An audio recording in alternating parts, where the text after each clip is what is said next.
Olá, eu sou a Rita. Olá, eu sou o Silvio. Eu sou o Adolfo. Esse é mais um bate-papo informal com vida com o nosso espiritualista Adolfo Marques dos Santos, na série Estudando o Novo Testamento, né? Estamos dando continuidade ao estudo das parábolas do reino. E aí, Adolfo, como é que vai? Tudo bom?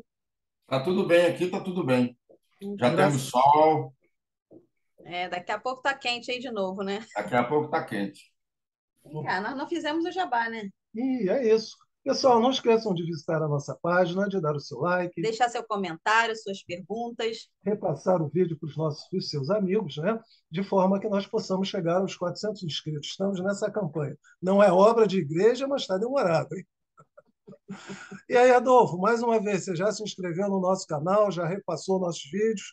Já tem repassado, todos eles eu vou repassando. Tá certo, muitíssimo obrigado. Com certeza vamos chegar aos 400, depois a nossa meta 1000. Ih, Então, cara. vamos dar continuidade às parábolas do reino, Adolfo. Então, vamos Ele está falar agora. contando, ele vai estar contando que vai ficar encarnado por muito tempo, né? Pois Passou E, de é. 400 para mim. isso. Vamos falar de uma parábola bastante conhecida por todos nós, né? Que é a parábola do filho pródigo. Isso está em Lucas 15, 11, 32. Vamos lá, Rita, lê para gente a parábola do Tá. filho. Parábola do filho pródigo ou do filho perdido, né? Jesus continuou: Um homem tinha dois filhos. O mais novo disse ao seu pai: Pai, quero a minha parte da herança. Assim ele repartiu sua propriedade entre eles. Não muito tempo depois, o filho mais novo reuniu tudo o que tinha e foi para uma região distante. E lá desperdiçou os seus bens vivendo irresponsavelmente. Depois de ter gasto tudo, houve uma grande fome em toda aquela região e ele começou a passar necessidade.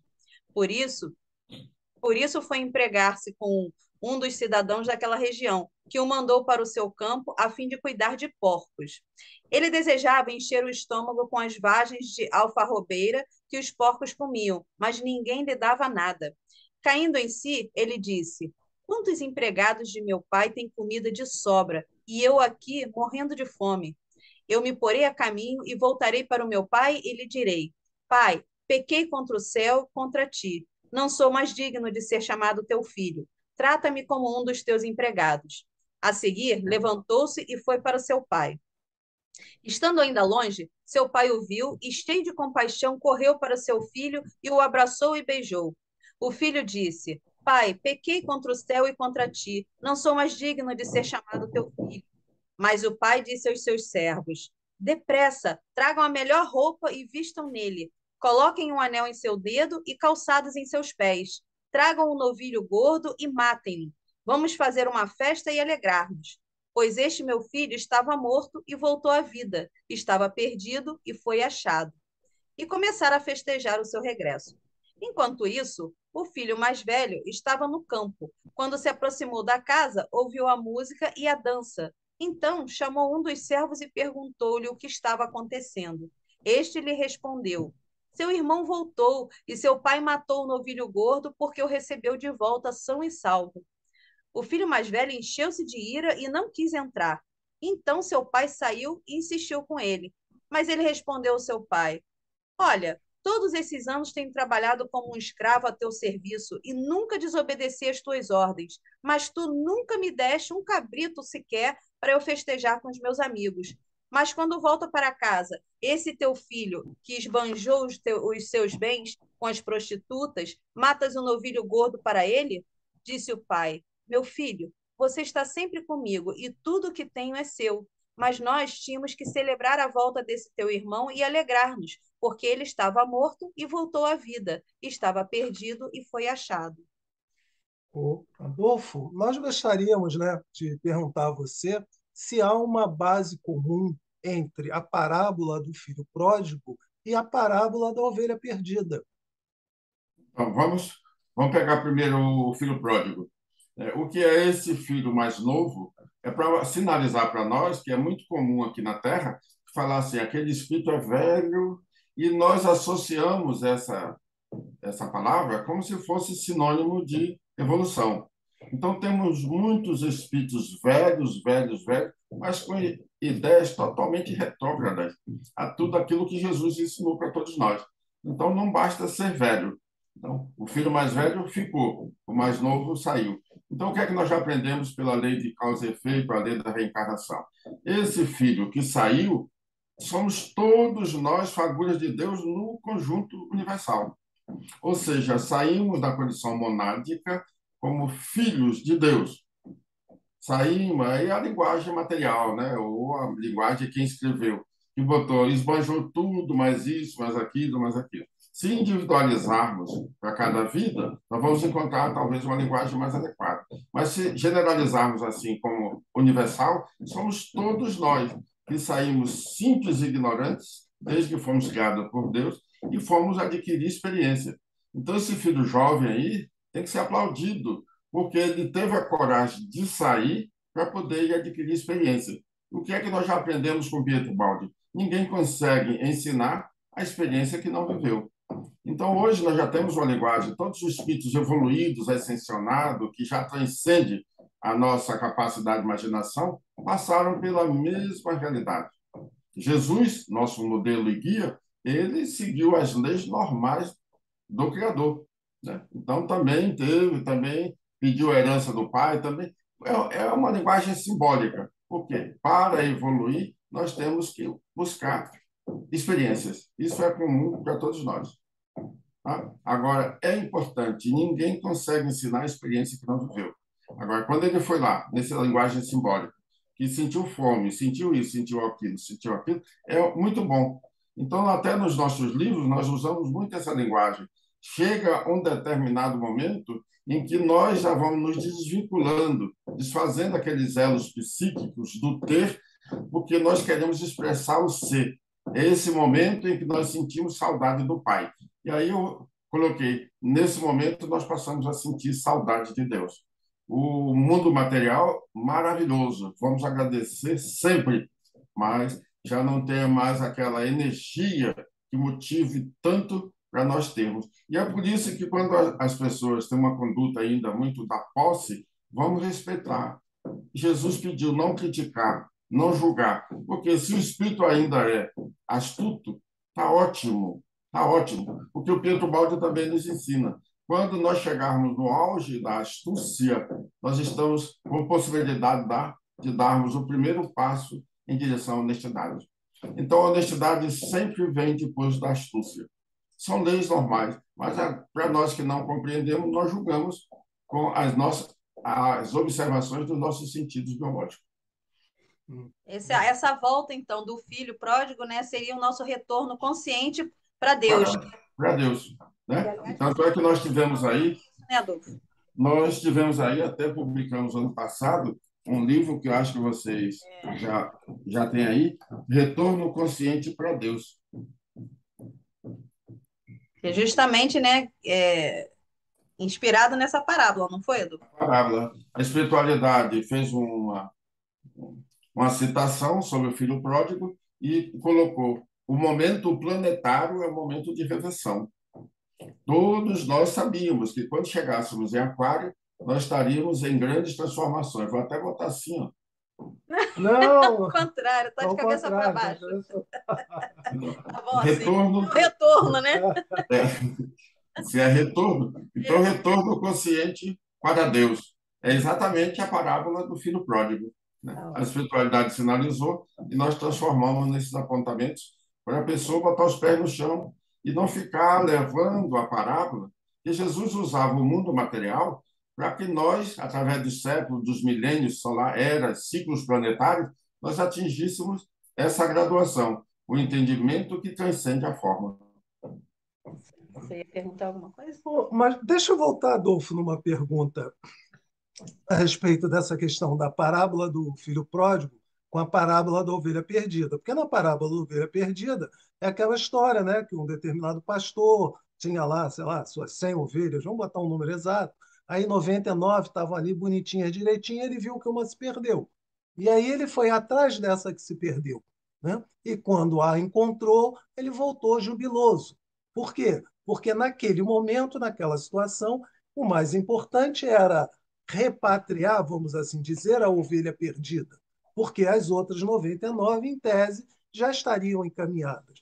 A minha pergunta esse filho pródigo, esse filho que se foi, tem não tudo é... a ver. Tem, tem tudo a ver, né? É mostrando quando aquela outra passagem do Evangelho que Jesus fala. Imaginemos a festa no céu quando um que se refaz, que restabelece, que se posiciona melhor diante da vida, chega do outro lado da vida, livre, solto. E quando chega um outro que já tem um polimento normal, né? Já teve uma vida assim, assim, assado. Então, para aquele que foi recuperado, a festa é maravilhosa. Se nós transformarmos isso com as nossas experiências, nós vamos também abraçar aqueles que, às vezes, até num certo momento, com uma certa idade, têm condutas que contrariam a ética e a moral cristã. Mas eles também demonstram possibilidades de mudança.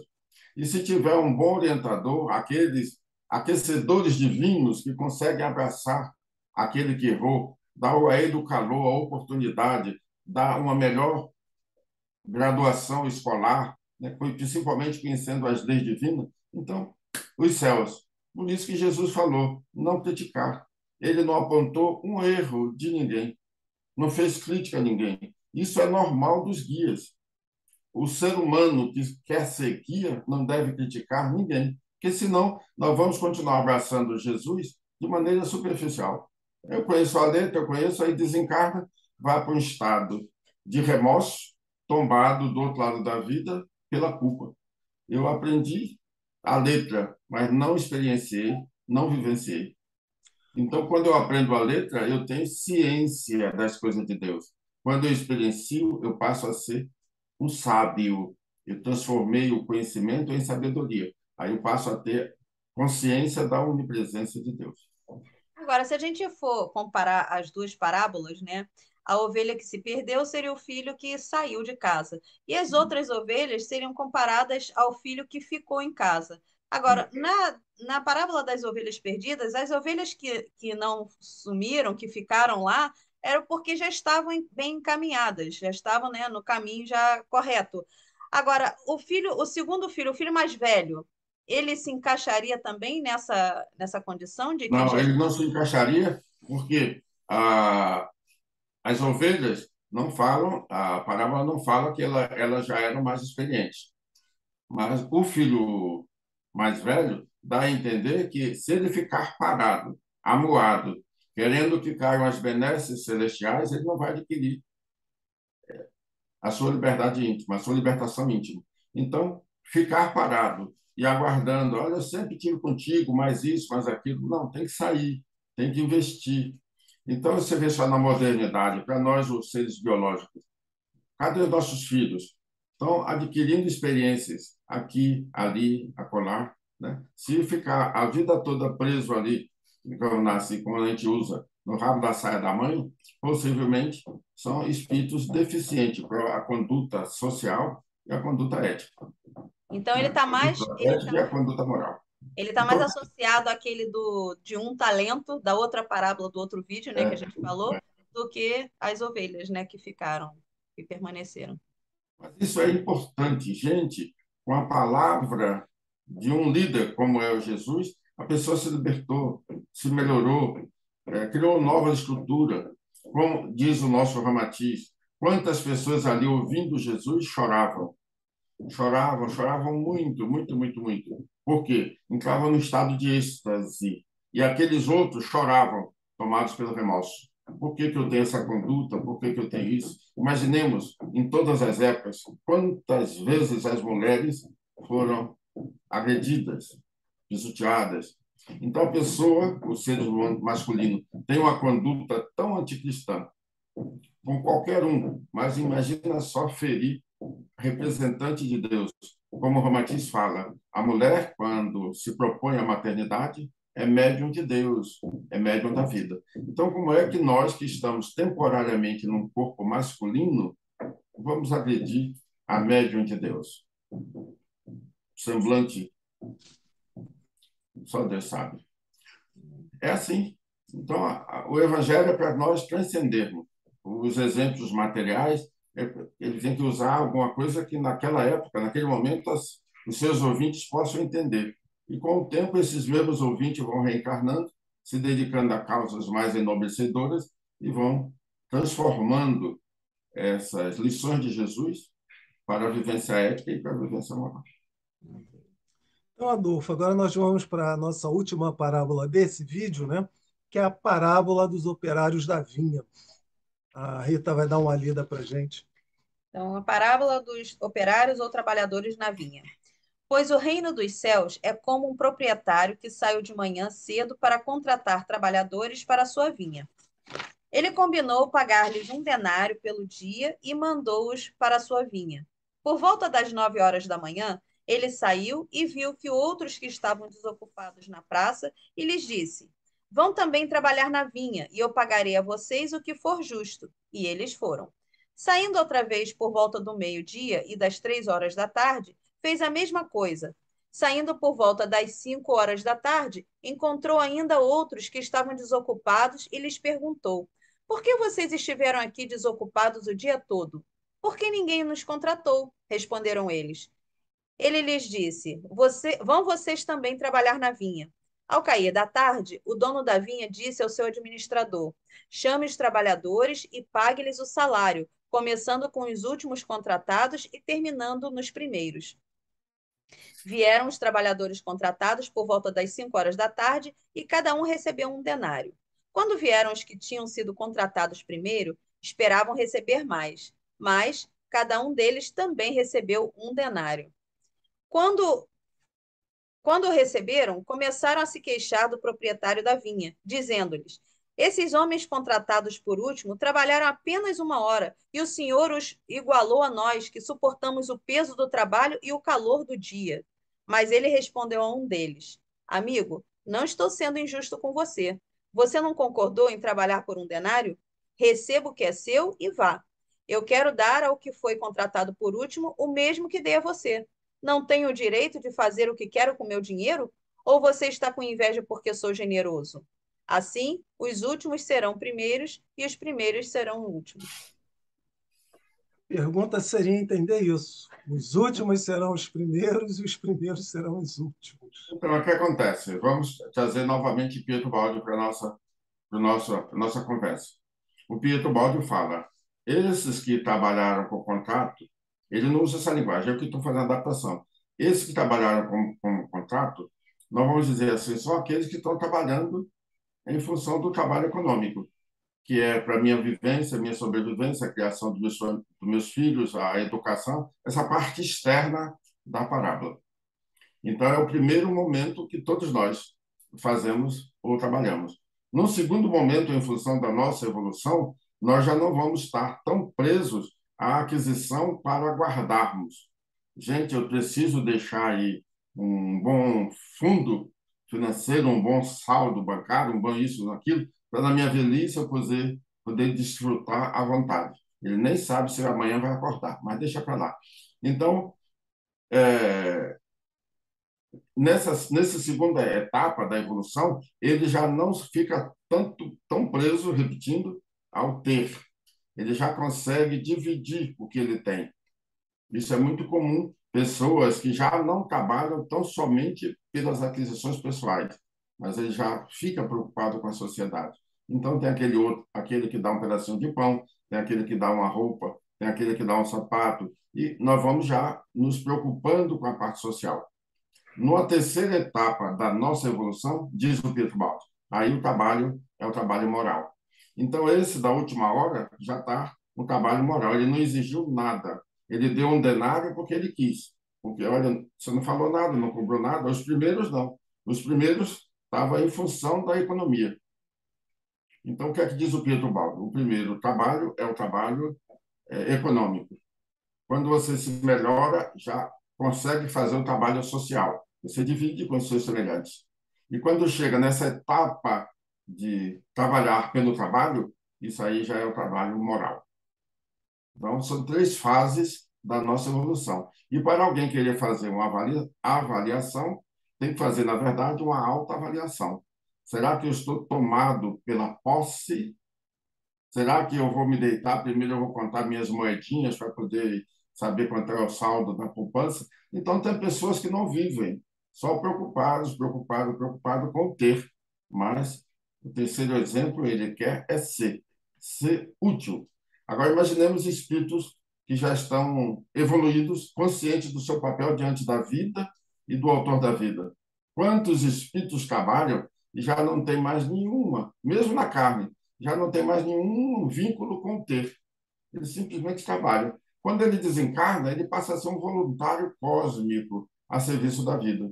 Como é que determinados espíritos fabulosos, como é o caso do Bezerra de Menezes, na cura, o Fritz, quando tanta gente, né, a Falange de André Luiz, quanta gente, Oswaldo Cruz, Edson dos Santos, tantos, Avicena, tanto, Souza Martins, um médico muito graduado em Portugal, eles só trabalham pelo trabalho, mas eles precisaram despertar essa sacralidade enquanto estava no corpo. Porque do outro lado da vida não é a escola nossa, pela nossa pouca graduação, é no plano material.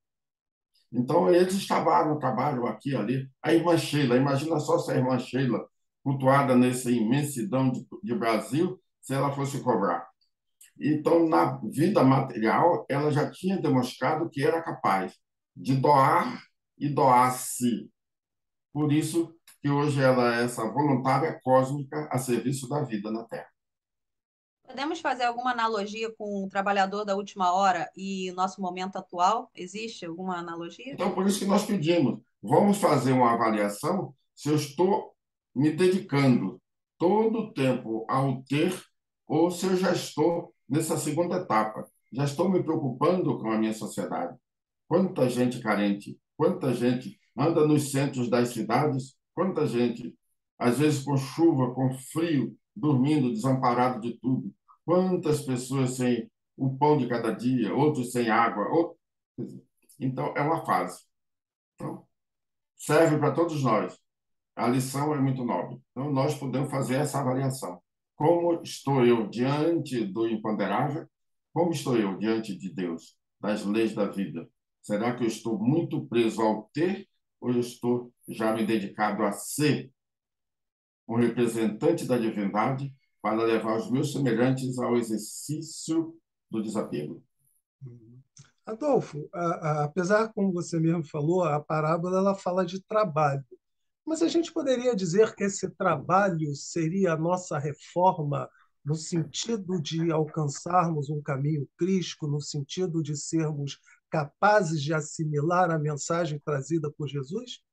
Então, a reforma íntima é muito complexa, porque nós temos aí obras maravilhosas falando sobre a reforma íntima. Mas nós já falamos aqui em outro momento. A espiritualidade que conduz agora a renovação cristã, ou seja, a proposta dos adventos crísticos, sintetizaram que, se nós adquirirmos a misericórdia do ver, do ouvir e do falar, atingimos a plenitude do nosso crescimento no nível de espíritos primários que nós ainda somos. Então, a misericórdia do ver, do ouvir, do falar é a nossa reforma íntima. Ela não tem ponto final, porque nós somos seres eternos. Mas para nós que estamos aqui, ainda nessa luta do ter e do ser, adquirimos a misericórdia do ver, do ouvir e do falar. É uma elevadíssima graduação. E a Joana de Anjos falou e nós divulgamos que a misericórdia cabe à última palavra. Então, nós temos muitas aquisições intelectuais, muitas informações e tal, mas se faltar a misericórdia, no céu nós não entraremos. O máximo que nós conseguiremos é chegar até a porta, conforme Dante descreveu na Divina Comédia. Mas adentrar os pórticos celestiais, temos que ter a reforma íntima. Eu fiz essa pergunta, Adolfo, porque, apesar de nós dizermos, né, que o trabalho é necessário, coisa e tal, eu acredito que, como espíritos, nós não estamos aqui de fato para trabalhar, né? Nós estamos aqui para aprender. Nós estamos aqui, como já foi dito por você mesmo, né, num processo de nos religarmos ao Criador, né? A ideia do trabalho ou qualquer outra tarefa, na verdade, é só um. Como é que eu posso dizer? Eu não diria que é um paliativo, né? É alguma coisa, né, que é necessária ser feita assim, mas ela não é o nosso foco, né? O foco é a nossa espiritualidade. Por isso que eu insisti nessa ideia que talvez o fato desses trabalhadores da primeira hora, da segunda hora, da última hora, né, são pessoas que, na verdade, estão buscando a sua espiritualidade. Uns começaram mais cedo, mas são espíritos mais embrutecidos e precisavam de um maior tempo de trabalho. Outros começaram mais tarde, mas eram espíritos, de certa forma, mais receptivos e precisavam de pouco tempo, daí todos terem recebido o mesmo valor. E esse valor seria o nosso chegar à angelitude. Entendeu? Foi em função disso que eu Tá percebi ótimo. essa parábola. Eu não sei se ela faz sentido, mas é isso. Mas faz sentido sempre, né? Somos alunos aprendendo a conviver com essas maravilhas que Jesus deixou para nós todos. Então, Adolfo, essa foi a nossa última pergunta em relação às parábolas, né? Nós vamos dar continuidade quando você tiver a disponibilidade, né? Você quer deixar algum recado, alguma coisa antes de nós terminarmos? Não, conforme falamos no vídeo da semana passada, Sim. vocês continuem divulgando o nosso evento, que nós estamos chamando internacional, porque o céu aqui já tem 59 anos. Então, já muita gente passou por aqui. Temos muitos grupos formados espalhados aí pelo Brasil e pelo mundo. Então, nós temos um contato com muita gente espalhada por aí. E, graças a Deus, a tecnologia atual nos possibilita estarmos em contato, falando aqui, vocês estão em Orlando, né? É pertinho, né? Dá para ir num salto. Mas, olha, imagina só, nós estamos assim tão reais, tão verdadeiros, tão ali. Então, nós temos pessoas ligadas aos 5 continentes. É claro que ninguém vai saber em tempo hábil, mas nós estamos vinculados e como a gravação vai ficar, depois as pessoas vão vendo a seu bel prazer. Então, vai ser o Seminário Internacional dos Adventos Cristo, no dia 19 de novembro, né? E é bom já salientar que adventos crísticos, que são palavras pouco conhecidas no planeta, adventos crísticos é a espiritualidade que nos orienta, e não é só nós aqui, em Niterói, no Rio de Janeiro, no Brasil. Tem outros grupos espalhados pelo planeta, sinalizou Silvestre. É reformar o cristianismo. E todos nós sabemos que, periodicamente, nós temos que substituir valores. Aquilo que foi importante no ciclo anterior, e o ciclo já terminou, nós agora estamos começando outro ciclo na era de Aquário, então, força mental. Até mesmo as manifestações mediúnicas estão sendo alteradas. O que é mais importante é a mensagem. Então, muitos amuletos que nós usamos em outras épocas, por ignorância, mas nós tínhamos como se fossem nossas verdades absolutas, nós vamos substituindo, né? Observemos só a grandeza da tecnologia. A cada instante tem uma coisa nova, porque esses que trabalham criando meios para o desenvolvimento técnico, científico, estão deixando exemplo para nós. E nós, na religião, temos que dar avanço, né? Nós colocamos Jesus nos planos que ele nunca esteve. É só concepção nossa. Jesus está onde nós estivermos. Ele está tão fortemente entre nós que muitas vezes até nós não percebemos, por falta de sensibilidade. E se ele está vinculado ao Cristo do planeta Terra, e o Cristo é o próprio alimento sagrado da Terra, onde Jesus estiver, ele está com a emanação da vida do planeta, que é o Cristo. Por isso que ele falou, onde 2 ou mais estiverem em meu nome, lá estarei em nome do meu Pai, em nome do Cristo. São frases, são pensamentos que aos pouquinhos a gente vai materializando. Então é isso. Então, muitíssimo obrigado, Adolfo. Pessoal, não esqueçam de visitar o nosso canal, de dar o seu like. Deixar seu comentário, suas perguntas. Se você não se inscreveu, se inscreva, repasse nossos vídeos para os seus amigos. Nós estamos na nossa campanha para os 400 inscritos. Mais uma vez, Adolfo, muitíssimo obrigado Obrigada, pela sua Adolfo. gentileza, Bom dia. pelo seu conhecimento e um ótimo dia para você. Tchau, pessoal. Bom dia para todos. Igualmente também para vocês, para todos. Saúde e Isso aí. paz. Valeu. Tchau, tchau.